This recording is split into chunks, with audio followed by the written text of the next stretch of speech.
लोग सबसे पहले रैंकिंग की बात कर ले तो सीधा सीधा तीसरे नंबर से जो ना हम पांचवें नंबर के ऊपर आ गए। हम ऊपर जा ही रहे थे, सर ऊपर कर रहे थे, ऊपर से थप्पड़ मारा, नीचे जा तू कितना, नीचे जा, नीचे चले गए। उसमें सबसे ज्यादा खुशी जो है वो हमारे दोस्त इंडियंस को हो रही होगी, उनको यही फिक्र पड़ी हुई थी, उनकी तो सांस में सांस आई होगी, उनका तो सांस आना मुश्किल हो गया था कि भाई ये किस तरह रैंकिंग में हमसे ऊपर चले गए टेस्ट मैचेस के अंदर। वो भी उधर ही बैठे बैठे जो है उनके दर्जात बुलंद हो गए और हम लोग जो है नीचे चले गए। और श्रीलंका जो है वो तीसरे नंबर के ऊपर आ चुका है। बहुत बहुत मुबारक हो आपको श्रीलंका, लेकिन मेरा ख्याल में आप लोगों की कोई है तो नहीं हैसियत कि आप तीसरे नंबर के ऊपर बैठे रहें।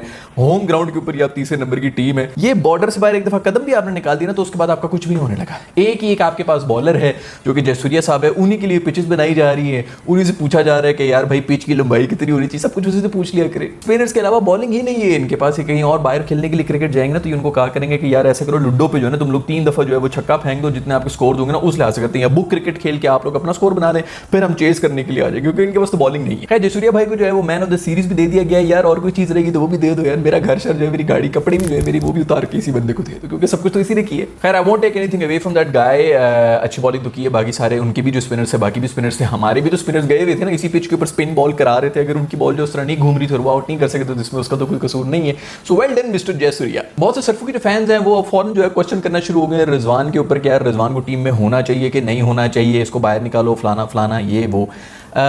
तो ये शायद चीज़ आप लोगों को थोड़ी सी शॉकिंग लगे कि मैं ये बात कर रहा हूँ, बट मैं एग्री करता हूँ। बाकी मेरा ख्याल में टेस्ट के अंदर जो है वो सरफराज की जगह बनती है। ये नहीं मैं कहूँगा कि वो रिजवान से ज़्यादा बेहतर है, क्योंकि वैसे भी अगर टेस्ट एवरेजेस देख ली जाए पाकिस्तानी विकेट कीपर्स की तो उसमें सबसे ज़्यादा जो है वो रिजवान की ही है। तो अभी भी ऑन पेपर और स्टैट्स के मुताबिक जो है वो रिजवान एक बेहतर चॉइस है सरफराज से और बाकी जितने भी कीपर्स हमारे पास इस वक्त करंटली मौजूद हैं। लेकिन मेरा ख्याल में वो थोड़ा ओवरवर्क भी हो चुका है। तीनों फॉर्मेट्स के अंदर वो परफॉर्म कर रहा है, उसके ऊपर इतना प्रेशर भी होता है। फिर दूसरा विकेट कीपिंग जो है वो सारा टाइम जो है बॉलर भी जो है वो एक ओवर कराने के बाद कहीं बैठ जाता है, बैट्समैन भी जो आउट होने के बाद बैठा हुआ होता है। ये सारा टाइम जो है विकेट कीपर वो तो अपने पंजों के ऊपर बैठा हुआ होता है। 40 पोजीशन होती है जो इंडियन फ्लश होता है ना उसके ऊपर इस तरह बैठे हुए होते हैं, उस तरह ये बेचारा बैठा होता है सारा टाइम। और टेस्ट मैच के अंदर अगर इतना बैठे रहे और फिर उसके बाद तीसरे चौथे नंबर के ऊपर आकर आप बैटिंग भी कर रहे हो तो वो भी मसला है। तो वैसे ही मुझे लगता है कि ये थोड़ा ज्यादा ओवरवर्क हुआ है, तो इसको रेस्ट देने के लिए कुछ ना कुछ मैचेस इनफैक्ट टेस्ट के जो है वो सरफराज को भी कराने चाहिए, क्योंकि वो भी बॉलिंग को अच्छा खेल लेता है और उसके अंदर ऐसे कोई स्ट्राइक रेट या हिटिंग तो हमें चाहिए नहीं होती। ऐसा बंदा वो नहीं है कि अपनी विकेट जो ऐसी थ्रो कर लेगा, तो उस लिहाज से मेरा ख्याल में सरफराज को भी चांस देने चाहिए थे।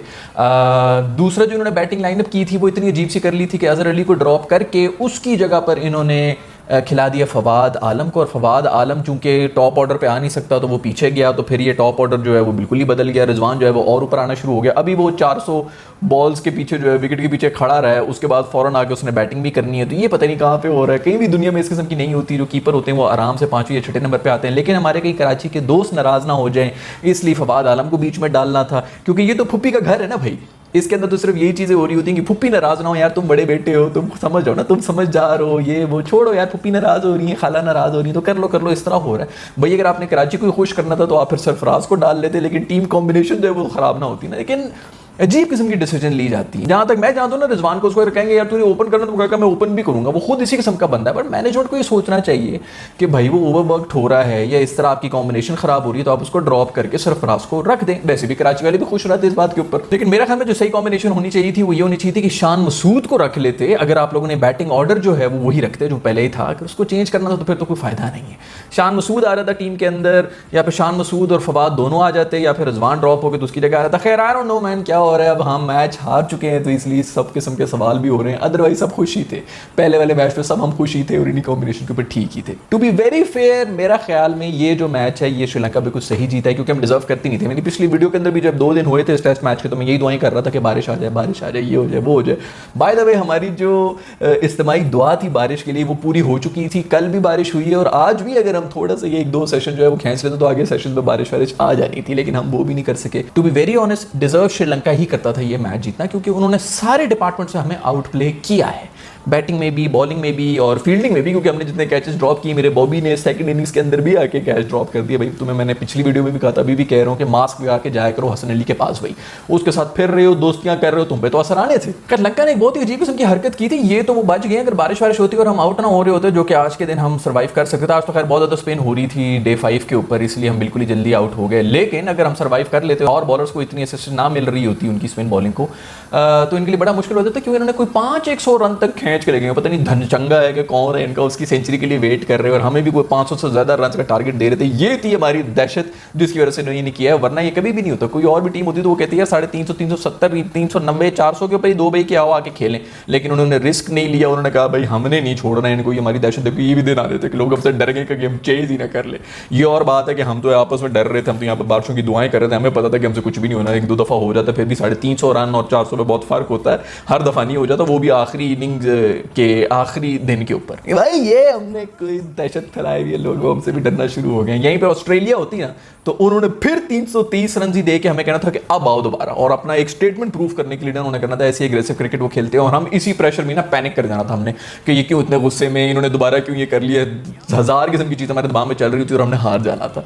ऑस्ट्रेलिया जो है इसी चीज़ के असाब के ऊपर सवार हो जाता है। खैर सब लोग मेरे से यही पूछ रहे थे कि यार अर्सी भाई आपके ख्याल में इस मैच का टर्निंग पॉइंट क्या था, आखिर क्या था वो लम्हा जिसके ऊपर सब कुछ बदल गया। तो मैंने बहुत सोचा और मैं इस नतीजे के ऊपर पहुंचा हूं कि इस मैच का जो टर्निंग पॉइंट था वो ये था जब ये बाबा जो है ना इस गोरी से चिमट गया। ये बंदा जो ये बड़ा ही चालाक था, इसके ऊपर मैं पहले भी नजर लगा के बैठा हुआ था जब वो वहां पर चौके शौके हो रहे थे ना। क्रिकेट में इसको कोई इंटरेस्ट नहीं था कि क्या हो रहा है कि नहीं हो रहा है। ये करीब होता ना आहिस्ता आहिस्ता इस गोरी के पास गए, वहां पर जाके पहले शुरू में जो हाय हाय टाटा वाटा इसने की, उसके बाद इसने हल्का फुल्का डांस शुरू कर दिया अपनी ही रेंज के अंदर।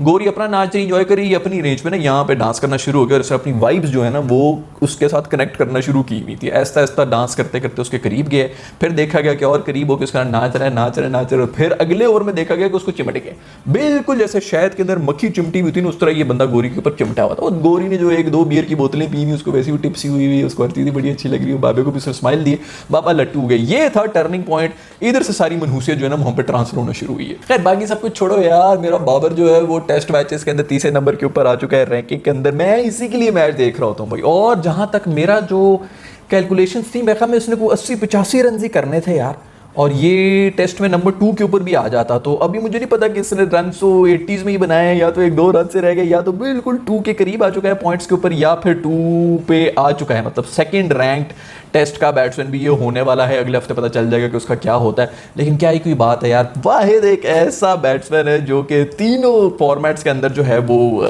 टॉप 3 के अंदर आ गया। यही बहुत है यार हमारे लिए, हमारे पूरे पाकिस्तान का जो ब्रांड है ना क्रिकेट का, वो ये अकेला आदमी अपने कंधों पे लेके चल रहा है। और अभी भी चौथी इनिंग्स के अंदर इसने फिर 80 रन बनाए, जब इतनी मुश्किल पिच थी, इतनी मुश्किल कंडीशंस के अंदर।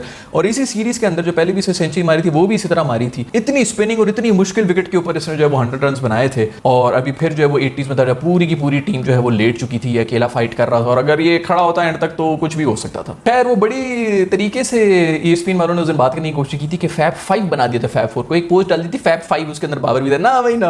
अब कोई फैब 5 वगैरह नहीं होने लगा, बाबर जो है ना अलग क्लास के अंदर है। तो मेरा ख्याल में जो नहीं, इसको भी हमें कॉल आउट करना चाहिए कि ना बेटा ना, फैब 4 फैब 5 की बात नहीं होगी। वैसे भी इसके बारे में जो एक्सपर्ट्स हैं तो ये कहते हैं कि यार he is the big one. वैसे हसन अली के बारे में भी बड़ी बातें हो रही हैं, बहुत ही हल्की किस्म की बॉलिंग कर रहे हैं मेरे दोस्त। और अभी इस मैच के अंदर जब शाहीन शाह अफरीदी नहीं था तो हमें समझ नहीं आ रही थी कि हम जाएं किसके पास, कोई बॉलर ही नहीं है हमारे पास। तो वैसे अगर ये हसन अली को भी हम निकाल दें तो इसकी जगह किसको डालेंगे, मेरे तो ये भी समझ नहीं आ रही है। वो मेरे ख्याल में हसनैन जो है उसका बॉलिंग एक्शन को क्लियर हो गया, वो काउंटी के अंदर जाके वहाँ पे बॉलिंग शॉलिंग कर रहा है। आई होप कि उससे कुछ आ जाए, क्योंकि और तो कोई हमें नजर ही नहीं आ रहा। वो रूफी जो है मेरा दोस्त, उसी को डाल लो यार, उसकी कोई सूखी मुखी बंदा एग्रेशन ही देख लेते हैं और कुछ हो ना हो। लेकिन पता नहीं क्या होगा, टेस्ट में हमारी फास्ट बॉलिंग का तो माहौल बहुत ही खराब लग रहा है। खैर ऑल इन ऑल सीरीज जो है वो ड्रॉ हो चुकी है। और ये जो मैच था इसके अंदर मैं पूरा क्रेडिट दूंगा श्रीलंका को, क्योंकि उन्होंने हर डिपार्टमेंट के अंदर जो है आउट प्ले कर दिया था। मानना चाहिए जब दूसरी टीम जो है वो अच्छा खेले। दूसरी तरफ इंग्लैंड और साउथ अफ्रीका भी जो है वो T20 मैच खेल रहे थे, उसके अंदर कुछ 220 रन उन्होंने बना लिए थे। और उसके अंदर बेस्ट्रो और मोइन अली जो है उन्होंने को मारा है। एक ओवर के अंदर मेरे ख्याल में 33 रन भी बनाए उन्होंने मिल के जो मारे थे। उसके बाद मोइन अली ने जो मेरे ख्याल में फास्टेस्ट 50 भी कर लिए इंग्लैंड की तरफ से। बेस्ट्रो ने फिर कोई 90s में गया है वो स्कोर बनाता हुआ।